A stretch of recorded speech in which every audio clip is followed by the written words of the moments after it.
My name is Stacey Sanders, and I'm a 32-year-old IT security specialist who thought she knew everything about digital privacy. What I discovered about my husband and my boss would shatter that illusion forever. But here's the thing. This story isn't just about one betrayal. It's about a web of lies so twisted, so calculated, that when I finally unraveled it, I realized I wasn't just dealing with cheaters. I was dealing with predators. And by the end of this story, you'll understand why the FBI is now involved and why 3 people's lives were completely destroyed by the very technology they thought would protect their secrets. Trust me, you need to hear every single word of this, because the final revelation will change how you see digital relationships forever. Let me paint you a picture of what my life looked like 6 months ago. I was living what everyone called the perfect digital life. My husband Marcus and I had been married for 4 years, together for 7. We met in college. He was studying business management. I was deep into cybersecurity. We were that couple everyone envied on social media. Perfect vacation photos, anniversary posts that got hundreds of likes, the whole 9 yards. Marcus worked as a marketing coordinator at TechFlow Solutions, a mid-sized software company downtown. I worked as a senior IT security analyst at CyberGuard Systems, just 2 blocks away. We'd often meet for lunch, and I'd sometimes stop by his office to surprise him with coffee. His boss, David Richardson, was this smooth-talking, 40-something executive who always made me feel uncomfortable. David had this way of looking at me that made my skin crawl. He'd make comments about how lucky Marcus was, and how he wished he could find a woman who understood technology like I did. Marcus would always laugh it off, saying David was just being friendly. But something about that man never sat right with me. Our digital life was seamlessly integrated. We shared everything. Calendars, streaming accounts, even our location tracking was always on. Marcus insisted on it, saying it made him feel safer knowing where I was, especially when I worked late. I thought it was sweet. How naive I was. The first crack in our perfect digital facade appeared 3 months ago, on a Tuesday evening in March.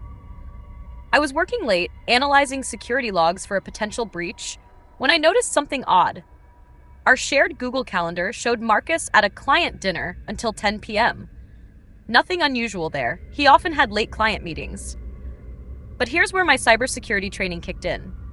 I have this habit of checking network traffic patterns. It's second nature when you work in IT security. I was reviewing our home network logs. Yes, I monitor our own network, call it professional paranoia, when I noticed Marcus's phone had been connected to our home Wi-Fi at 7:30 p.m. The same time his calendar said he was at dinner across town. My stomach dropped. There are only 2 explanations for this kind of discrepancy. Either his phone was hacked, or he was lying about where he was. Being in cybersecurity, I know phone hacking is possible, but highly unlikely for someone like Marcus. He's not exactly a high-value target. I decided to dig deeper. I pulled up our shared location history, something Marcus had enthusiastically set up when we first got married. No secrets between us, he'd said, kissing my forehead. The irony wasn't lost on me now. The location data told a different story. Marcus's phone showed he was at Rosewood Restaurant till 9:45 p.m., then traveled straight home. But our home network logs showed continuous connection from 7:30 p.m. onward. Someone was using his phone to fake his location. This is when my training really kicked in. In cybersecurity, we call this digital alibi fabrication. It's when someone manipulates their digital footprint to create false evidence of their whereabouts. It's more common than you'd think, especially among cheating spouses who work in tech. I spent the next hour analyzing the pattern. What I found made my blood run cold.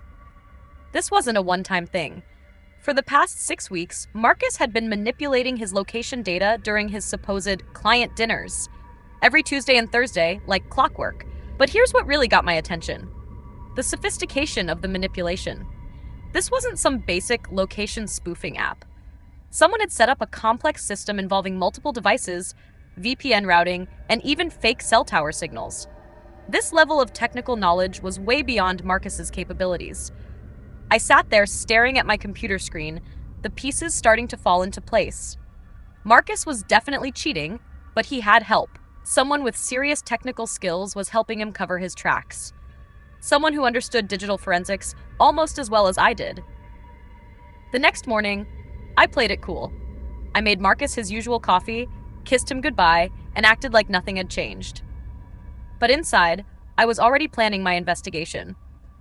In cybersecurity, we have a saying, the best defense is a good offense, but sometimes the best offense is staying completely invisible while you gather intelligence. I started by analyzing our joint accounts more carefully. Bank statements, credit card transactions, phone records, everything. What I found was a masterclass in financial deception. Small cash withdrawals, always in amounts just under the threshold that would trigger alerts. Restaurant charges on days when Marcus claimed to be eating at home. Hotel bookings paid for with a credit card I didn't recognize. But here's the thing that really disturbed me. Every single one of these transactions had been carefully timed and placed to avoid detection by standard monitoring systems. Someone had studied our financial patterns and created a cheating schedule that exploited the gaps in our shared oversight. This level of premeditation was chilling. This wasn't a spur-of-the-moment affair. This was a calculated, long-term deception involving serious technical expertise and financial planning. I decided to expand my investigation to Marcus's workplace. Remember, I knew their systems pretty well from all those coffee visits. TechFlow Solutions had given me guest Wi-Fi access months ago, and I'd helped them troubleshoot some network issues. In my profession, you develop a mental map of every network you've ever accessed. Using publicly available information and some creative social engineering, I began monitoring TechFlow's digital footprint. What I discovered was disturbing. Marcus's email account showed patterns of communication with someone inside the company during his supposed client dinners. But these weren't business emails. They were personal messages, deleted immediately after sending, but cached in the system logs. The technical sophistication was impressive. Someone was using the company's own servers to facilitate this affair, routing communications through business accounts to avoid detection. They were essentially using TechFlow's infrastructure as their personal cheating network. And that's when I realized who had the technical knowledge and administrative access to pull this off. David Richardson, the boss who'd always made me uncomfortable. I spent the next week carefully documenting everything. Screenshots, network logs, financial records, communication patterns. I built a digital case file that would make a prosecutor weep with joy. But I wasn't ready to make my move yet. I needed to know the full scope of this deception. What I discovered next changed everything. This wasn't just about my husband cheating with his boss. This was about a predatory pattern that had been going on for years. I found evidence of David using the company's systems to facilitate affairs with multiple employees. He developed a sophisticated system for workplace seduction, using company resources to wine and dine his targets, then using his technical access to help them hide their activities from their spouses. Marcus wasn't David's first victim. He was just the latest in a long line of employees who'd been manipulated into affairs through a combination of career advancement promises and technical assistance with covering their tracks. The more I dug, the more I realized I was dealing with something much bigger than a simple affair. This was a systematic abuse of power, involving fraud, misuse of company resources, and potentially criminal levels of deception. But here's what made my blood boil. David had been targeting employees with stay-at-home spouses or partners who worked in different industries. People who wouldn't have the technical knowledge to detect the digital deception. He'd specifically chosen Marcus because he assumed I was just another non-tech spouse who wouldn't notice the inconsistencies. He'd underestimated exactly the wrong person. As I sat there that night, staring at the mountain of evidence I'd compiled, I realized I had a choice. I could confront Marcus directly, probably resulting in a messy divorce and David covering his tracks. Or I could play a longer game. I could use my expertise to expose not just the affair, but the entire predatory system David had built. I chose option 2. But first, I needed to understand exactly how deep this rabbit hole went. Because if David was sophisticated enough to help employees hide affairs from their spouses, what else was he hiding? The next phase of my investigation required a level of digital detective work that would make the FBI proud. I wasn't just dealing with a cheating husband anymore. I was uncovering a criminal enterprise that had been operating under the cover of corporate respectability for years. I started by creating what cybersecurity professionals call a digital persona. Using techniques I'd learned in my security training, I established a completely separate online identity. New email accounts, new social media profiles, even new phone numbers, all designed to investigate TechFlow solutions without anyone knowing it was me. The first thing I did was apply for a fictional consulting position at TechFlow. I created a fake resume for Michelle Rodriguez, a marketing consultant with experience in digital strategy. The goal wasn't to get hired. It was to gain access to their internal recruitment system and see how David operated with potential female employees. Within 48 hours, Michelle received a response from David himself. Not from HR, not from a recruitment manager, but directly from David Richardson. The email was professional, but had undertones that made my skin crawl. He wanted to set up a casual coffee meeting to discuss the position, but here's where it gets interesting. The email metadata showed it was sent from David's personal account, not his corporate email. And the meeting location he suggested? The same restaurant where Marcus had been having his fake client dinners. I realized I was looking at David's standard operating procedure.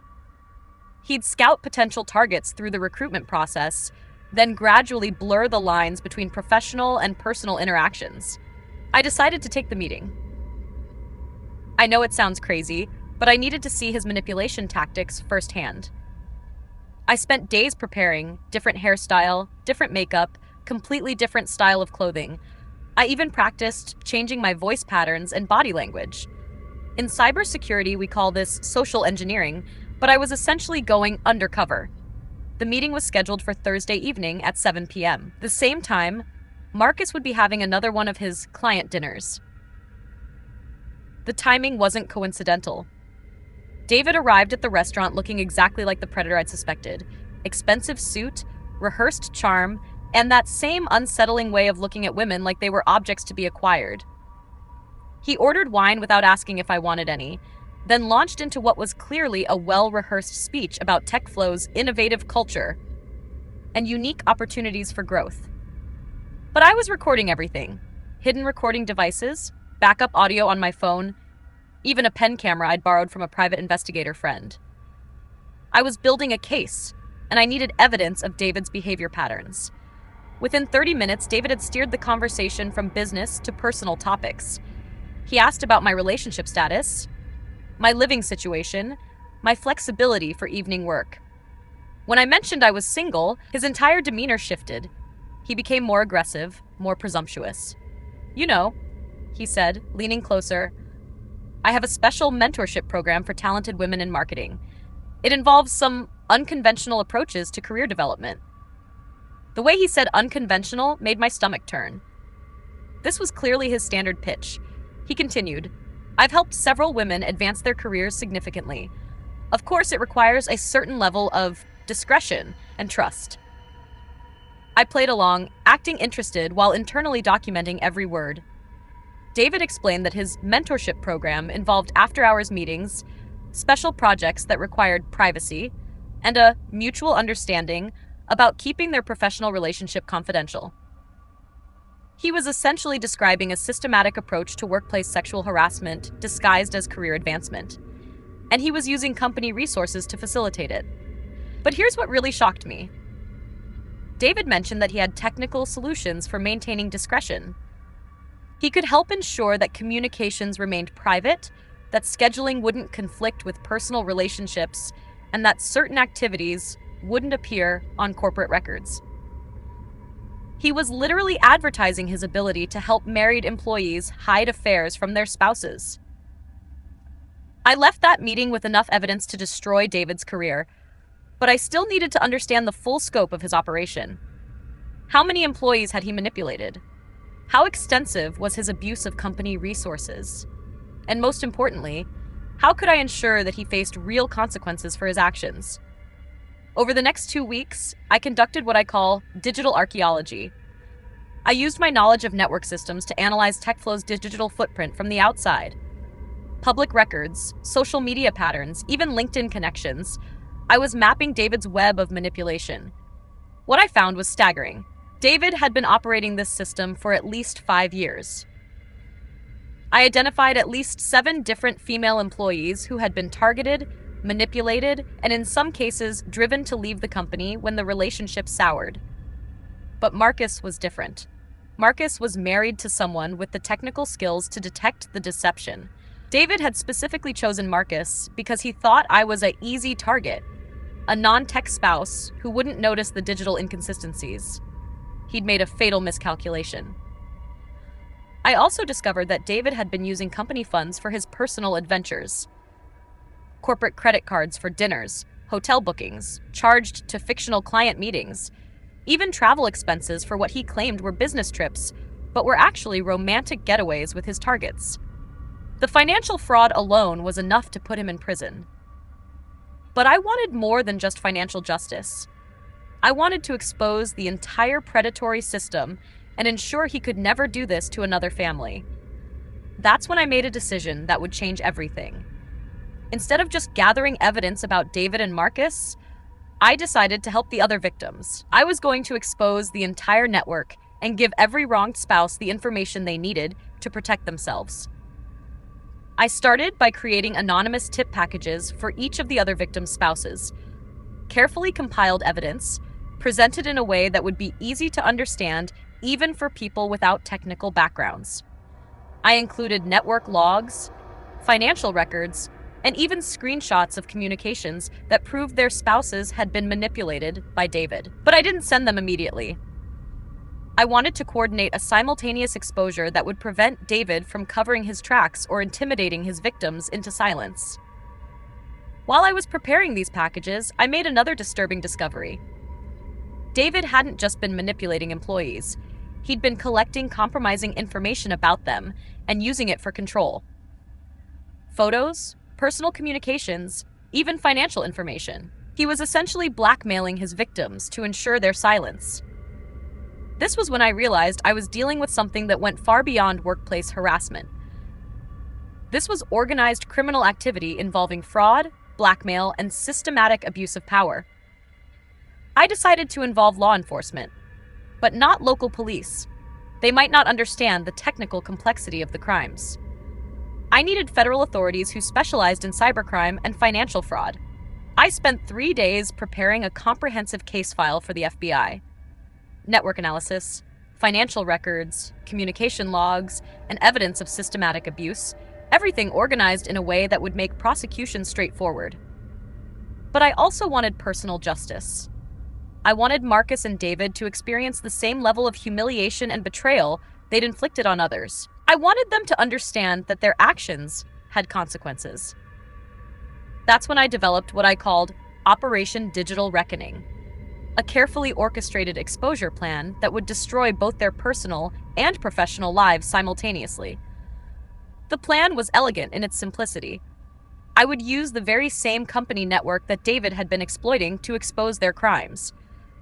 I would turn TechFlow's own infrastructure against them, ensuring that every employee, every client, and every business partner would know exactly what kind of men they were dealing with. But first, I had to make sure Marcus didn't suspect anything. I continued playing the loving wife, even as I documented every lie he told, every fake client dinner, every manipulated calendar entry. The hardest part was the acting. Kissing him goodbye each morning, knowing he was planning to betray me again that evening. Asking about his day, knowing every word out of his mouth was a lie. Sharing a bed with someone who'd been systematically deceiving me for months. But I kept my focus on the bigger picture. This wasn't just about my marriage anymore. This was about justice for every woman David had manipulated, every spouse he'd helped deceive, every family he'd destroyed with his predatory behavior. As I finalized my plans, I realized something profound had changed in me. I was no longer the naive wife who'd trusted her husband's explanations. I was no longer the woman who'd been uncomfortable with David's behavior, but hadn't known how to address it. I'd become something else entirely. I'd become a digital warrior with the skills and determination to expose a criminal enterprise that had been operating in plain sight for years. The countdown to digital reckoning had begun. The morning of digital reckoning arrived on a Tuesday in April. I'd chosen the timing carefully. It was the day TechFlow's board of directors would be meeting for their quarterly review, and it was also the day Marcus had another client dinner scheduled. Perfect. I'd spent the previous night making final preparations. All evidence packages were ready. The FBI case file was complete and scheduled for automatic delivery. The anonymous tip packages for the other victims' spouses were prepared for simultaneous distribution. Everything was set to activate at precisely 2 p.m. But first, I had to get through the morning routine without arousing suspicion. I made Marcus his usual coffee, kissed him goodbye, and wished him luck with his big presentation. He smiled and told me he'd be late because of his client dinner. The lies rolled off his tongue so easily now. It was almost impressive how natural he'd become at deception. I went to work as usual, but I'd taken the afternoon off. I told my supervisor I had a family emergency to handle. It wasn't technically a lie. I was about to handle the biggest family emergency of my life. At 1:45 p.m., I was sitting in my car outside TechFlow's office building, watching employees come and go. I could see David's BMW in the executive parking spot and Marcus's Honda in the employee lot. Both men were at work, completely unaware that their lives were about to implode. At exactly 2 p.m., I activated the first phase of digital reckoning. The FBI case file was automatically delivered to the Cybercrime Division, complete with a cover letter explaining the urgency of the situation and the risk of evidence destruction if the targets were alerted. Simultaneously, anonymous tip packages began arriving in the email inboxes of 7 different spouses across the city. Each package contained irrefutable evidence of their spouse's affair, along with detailed documentation of David's predatory behavior and systematic abuse of company resources. But the real masterpiece was what I'd prepared for TechFlow itself. Remember how I mentioned that David had been using the company's own network infrastructure to facilitate his affairs? Well, I discovered that he'd been routing all of his personal communications through the company's servers, thinking it would make them harder to trace. He was wrong. I'd spent weeks analyzing the company's network architecture, identifying every server, every router, every point of digital communication. And I discovered something beautiful. TechFlow's network had built-in monitoring systems that logged every single communication, even the ones David thought he'd deleted.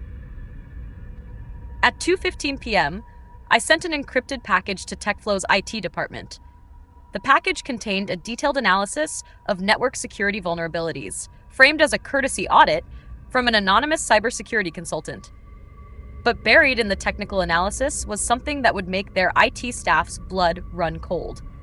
Evidence of systematic misuse of company resources. Proof that someone with administrative access had been using corporate infrastructure for personal activities. Documentation of financial fraud involving corporate accounts. And most damning of all, evidence of a pattern of sexual harassment involving multiple employees. The beauty of this approach was that TechFlow's own IT policies required immediate investigation of any potential security breach. They couldn't ignore the evidence even if they wanted to. By 2:30 p.m., I was watching the company's building like a hawk. The first sign that my plan was working came when I saw security guards entering the building. Then came the unmarked cars that I recognized as FBI vehicles. My phone buzzed. A text from Marcus. Emergency meeting called. Might be later than expected tonight. I almost laughed. He had no idea how late he was going to be. At 3:15 p.m., I watched David Richardson being escorted from the building by federal agents. He was in handcuffs, looking completely bewildered. 20 minutes later, Marcus followed, also in handcuffs, but with a look of growing horror on his face. The sight should have been satisfying. Instead, it was just sad. These 2 men had destroyed so many lives. And for what? Temporary thrills? Power games? The momentary ego boost of deception? But I wasn't done yet. Phase 2 of digital reckoning was about to begin. At 4 p.m., I sent a carefully crafted email to every employee at TechFlow. The email appeared to come from the company's HR department, but it was actually routed through an untraceable server. The subject line read, "Important information regarding recent arrests." The email contained a professional but devastating summary of David's crimes, along with information about victim support resources. It explained that the FBI investigation was ongoing and that any employee who had experienced inappropriate behavior should come forward. But here's what made the email particularly effective. It included specific details about David's mentorship program and his systematic abuse of company resources. Details that only his victims would recognize. I was essentially giving them permission to speak out, while providing them with evidence that they weren't alone. The response was immediate and overwhelming. Within hours, additional victims began coming forward. Women who'd been too scared or confused to speak out before suddenly had the courage to tell their stories. By 5 p.m., TechFlow's corporate headquarters looked like a crime scene. FBI agents were carrying out boxes of evidence, and the local news had arrived to cover the story. But I still had one more surprise in store. At 6 p.m., I published a detailed blog post on Medium titled, "How I Exposed a Corporate Predator Using His Own Technology Against Him."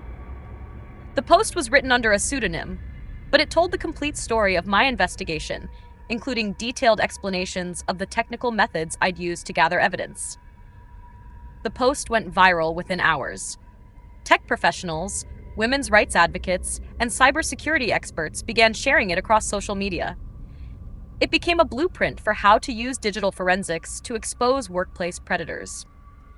But the real impact was on other victims. The post inspired women in similar situations to conduct their own investigations, using the techniques I'd outlined to gather evidence about their own abusers.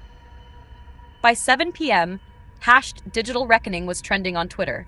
News outlets were calling it the most sophisticated takedown of a corporate predator in recent memory. Cybersecurity forums were analyzing my techniques and calling the operation a masterclass in digital justice. Meanwhile, I was sitting in my car, watching the sun set over the city, feeling a strange mixture of satisfaction and exhaustion. The adrenaline was starting to wear off, and the reality of what I'd done was beginning to sink in. My marriage was over. My husband was in federal custody. My life as I'd known it was completely destroyed. But I'd accomplished something important. I'd exposed a criminal enterprise that had been operating in plain sight for years. I'd given other victims the tools and courage to seek justice. And I'd sent a message to predators everywhere. Your victims might be smarter than you think. My phone buzzed. A text from an unknown number. "Thank you. You saved my marriage and probably my life. A grateful wife." Then another. "I used your techniques and caught my cheating husband. Thank you for the inspiration." And another. "My sister saw your blog post and realized she was being manipulated by her boss. She's pressing charges. Thank you." The messages kept coming. Dozens of them. Women who'd been inspired by my story to investigate their own suspicions, to gather evidence, to take action against the men who'd betrayed them. I realized that Digital Reckoning wasn't just about my personal revenge. It had become something bigger. A movement, a template for how to fight back against predators who thought they could hide behind technology and corporate respectability. As I drove home that evening, I felt something I hadn't experienced in months. Genuine pride in who I'd become. Not the naive wife who'd trusted blindly, but the digital warrior who'd fought back with intelligence, precision, and devastating effectiveness. The house felt different when I walked in. Empty, but not lonely. Quiet, but not oppressive. It was the silence of possibilities, not the silence of deception. I poured myself a glass of wine and sat down to read the news coverage of the day's events. The headlines were everything I'd hoped for. Tech executive arrested in elaborate corporate fraud scheme. FBI exposes systematic workplace sexual harassment ring. Digital detective work leads to major corporate scandal. But the headline that made me smile was from a tech industry blog. Anonymous cybersecurity expert conducts perfect digital takedown of corporate predator. Perfect. That was exactly what I'd been aiming for. As I sat there, savoring my wine and my victory, I began to plan my next chapter. Because Digital Reckoning had taught me something important. I had skills that could be used to help other victims. I had knowledge that could be shared with women who were trapped in similar situations. I was no longer just Stacey Sanders, the betrayed wife. I was Stacey Sanders, the digital justice warrior. And I was just getting started. 6 months after Digital Reckoning, I was sitting in a federal courtroom watching David Richardson plead guilty to charges of wire fraud, embezzlement, and criminal misuse of computer systems. Marcus had already pleaded guilty to conspiracy charges and was serving 18 months in minimum security prison. The courtroom was packed, not just with law enforcement and legal professionals, but with victims and their families. 7 women whose lives had been shattered by David's predatory behavior. 12 spouses whose marriages had been destroyed by the web of lies and manipulation. But as I looked around that courtroom, I didn't see victims anymore. I saw survivors. I saw women who'd found the courage to speak out, spouses who discovered their own strength, families who were rebuilding their lives on foundations of truth instead of deception. The judge sentenced David to 7 years in federal prison, followed by 5 years of supervised release. She also ordered him to pay restitution to TechFlow and to the families whose lives he'd damaged. The amount was staggering, over $2 million in damages. But the real victory wasn't the prison sentence or the financial restitution. It was what had happened in the months following Digital Reckoning. A movement had been born. The blog post I'd written about my investigation had inspired thousands of women to conduct their own digital detective work. The hashtag Digital Reckoning had become a rallying cry for victims of infidelity and workplace harassment who were fighting back using technology and intelligence. I'd started receiving messages from women all over the world. Some were asking for advice on how to gather evidence about cheating spouses. Others were sharing their own stories of successful investigations. A few were asking if I'd consider helping them directly. That's when I realized I'd found my calling. Not just as a cybersecurity analyst, but as someone who could help other victims fight back against the people who'd betrayed them. I'd left my job at CyberGuard Systems 3 months earlier to start my own consulting firm, Digital Justice Solutions. The company specialized in helping victims of infidelity, workplace harassment, and digital stalking gather evidence and build cases against their abusers. The work was challenging, emotionally demanding, and incredibly rewarding. Every case was different, but they all shared common elements: betrayal, deception, and a victim who was ready to fight back. Take Linda Martinez, for example. She'd contacted me after discovering that her husband of 15 years was having an affair with her own sister. But this wasn't just a simple affair. Her husband and sister had been systematically stealing from Linda's business, using forged documents and fake vendor accounts to embezzle nearly $200,000. Linda had the business knowledge to recognize the financial irregularities, but she needed technical expertise to prove the digital manipulation. Together, we built a case that not only exposed the affair, but also resulted in federal fraud charges against both her husband and her sister. The case took 4 months to build, but it was devastating in its completeness. We recovered all of the stolen money, secured criminal convictions, and Linda was able to rebuild her business stronger than ever. Or consider Jennifer Walsh, a college professor who'd been systematically harassed by a colleague who was using deepfake technology to create compromising images of her. The harassment had been going on for 2 years, and Jennifer was on the verge of leaving her career entirely. The case required cutting-edge digital forensics to prove that the images were fake and to trace them back to their source. We not only identified the perpetrator, but also discovered that he'd been targeting multiple women at the university with similar technology. Our investigation led to criminal charges, a civil lawsuit that resulted in a substantial settlement, and policy changes at the university that protected other potential victims. But the case that really changed my perspective was Maria Santos, a young mother who'd been manipulated by her ex-husband into believing she was an unfit parent. He'd been using spyware to monitor her communications, fake evidence to make her appear unstable, and even manipulated her medical records to support his custody claims. The technical sophistication of his abuse was staggering. He'd essentially weaponized technology to systematically destroy Maria's credibility and isolate her from her children. Working with Maria's legal team, we exposed the entire digital abuse scheme.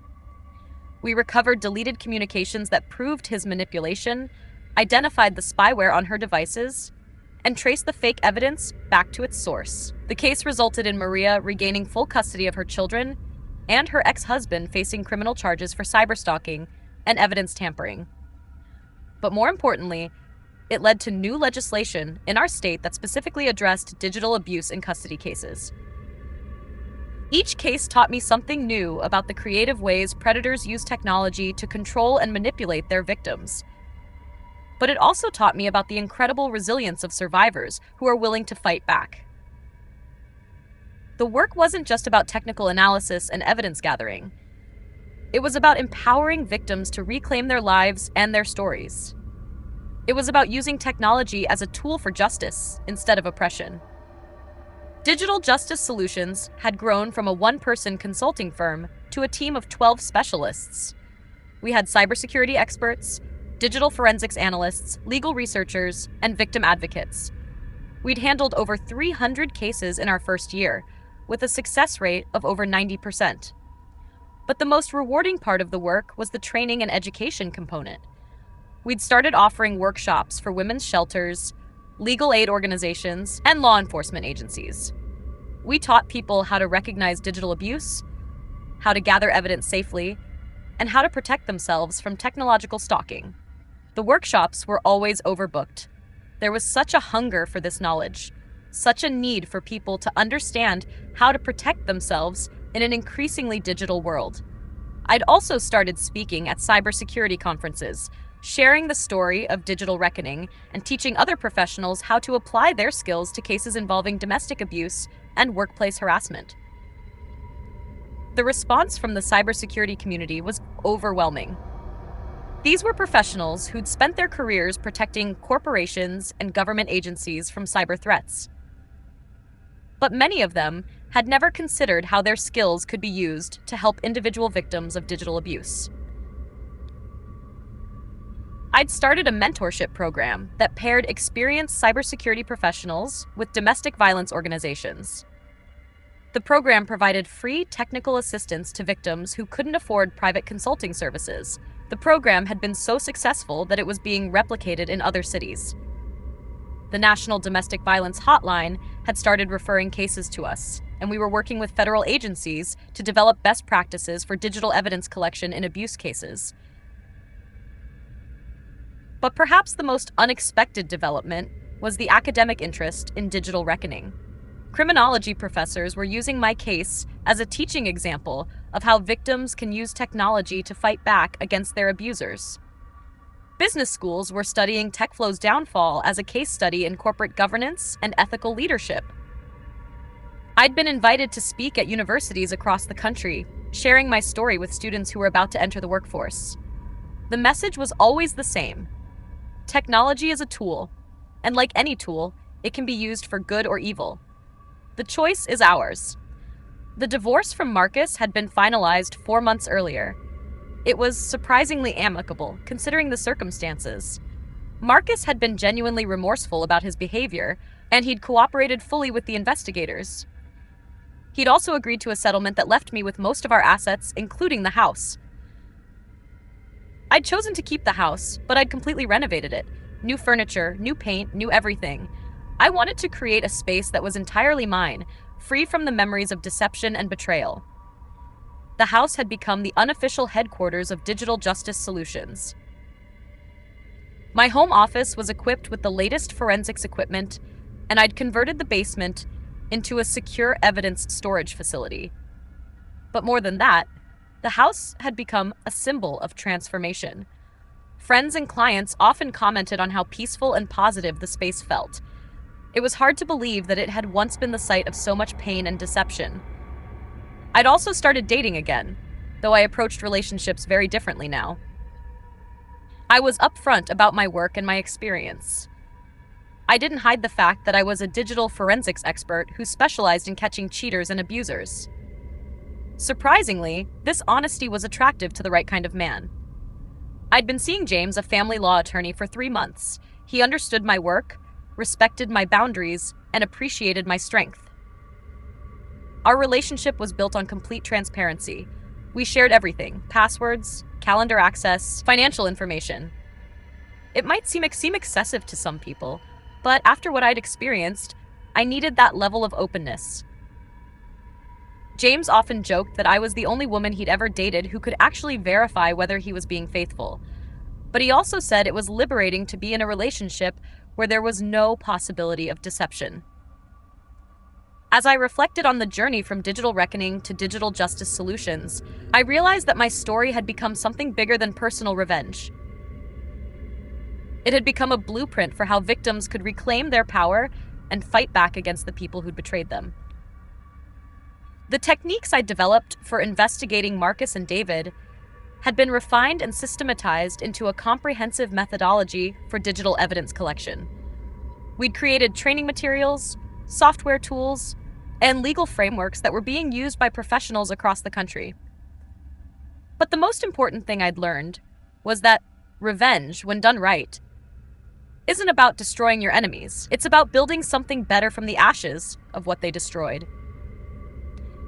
Digital reckoning had started as a quest for personal justice, but it had evolved into something much more meaningful. A movement that empowered victims to reclaim their lives and their stories. Standing in that courtroom, watching David Richardson being led away in handcuffs, I felt a profound sense of completion. Not because I'd gotten revenge on the man who'd helped destroy my marriage, but because I'd turned that destruction into something constructive. The naive woman who'd trusted her husband's explanations was gone. In her place was someone stronger, smarter, and more capable of protecting not just herself, but others who faced similar betrayals. As I walked out of the federal courthouse that day, I pulled out my phone and checked my messages.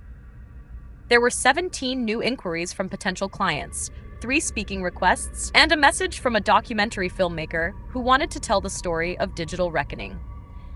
But the message that made me smile was from Maria Santos, the young mother whose ex-husband had weaponized technology against her. She'd sent a photo of herself with her children at a park, all of them laughing and playing in the sunshine. The caption read, "Living our best life, thanks to you. You didn't just save my custody case, you saved my family." That's when I realized that digital reckoning wasn't just about bringing down Marcus and David. It was about creating a new model for justice in the digital age. It was about showing victims that they didn't have to be helpless against the people who betrayed them. As I drove home that evening, I thought about all the women who'd reached out to me over the past 6 months. Women who'd found the courage to investigate their suspicions, to gather evidence, to fight back against the men who'd betrayed them. Each one had their own digital reckoning story. Each one had transformed from victim to survivor to warrior. And each one had proven that the best revenge isn't just living well, it's using your experience to help others live better. The sunset was beautiful that evening, painting the sky in shades of orange and pink. But as I watched it through my windshield, I noticed something else in the rearview mirror. A black SUV that had been following me for the past several miles. My heart rate increased slightly. In my line of work, you make enemies. People whose lives you've destroyed don't always accept their fate gracefully. I'd received several threatening messages over the past few months, and my security consultant had warned me to be vigilant. I took a detour through a shopping center, watching carefully. The SUV followed. I made several random turns, and it stayed with me. Someone was definitely tailing me. I pulled into a well-lit parking lot and called 911, keeping my eyes on the SUV, but instead of staying back, it pulled up right next to me. The driver's window rolled down. Stacey Sanders? The voice was female, middle-aged, nervous. I kept my phone ready but rolled down my window slightly. Yes? I'm Detective Janet Morrison, Chicago PD. I need to talk to you about something urgent. She held up her badge and I could see it was legitimate, but I was still cautious. What's this about? We've been tracking a network of predators who've been using sophisticated technology to target women. We think they're connected to David Richardson's operation, but they're much more organized and much more dangerous. My blood ran cold. What do you mean? They've been studying your techniques, Stacey. They've been analyzing digital reckoning and figuring out how to counter your methods. And we think they're planning something big. She handed me a manila folder through the window. We need your help. These men have been operating for years, and they're about to escalate. You're the only person who might be able to stop them. I opened the folder with shaking hands. Inside were photos, network diagrams, and financial records that looked disturbingly familiar. It was the same kind of systematic predatory behavior I'd exposed at TechFlow, but on a much larger scale. How many victims? I asked. We're not sure. Dozens, maybe hundreds.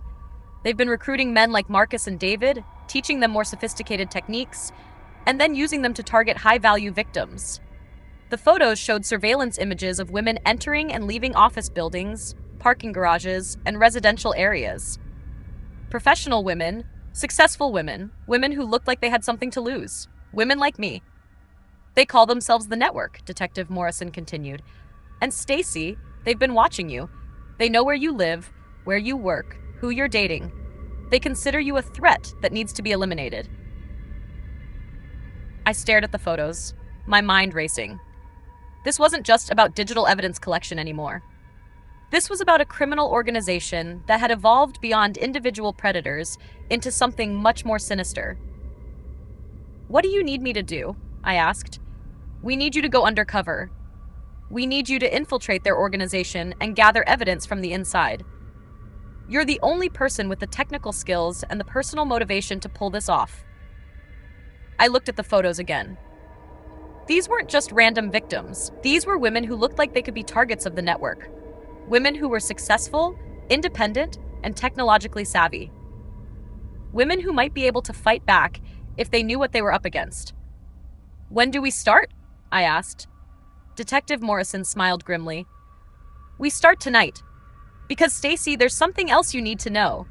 The network isn't just targeting random women anymore.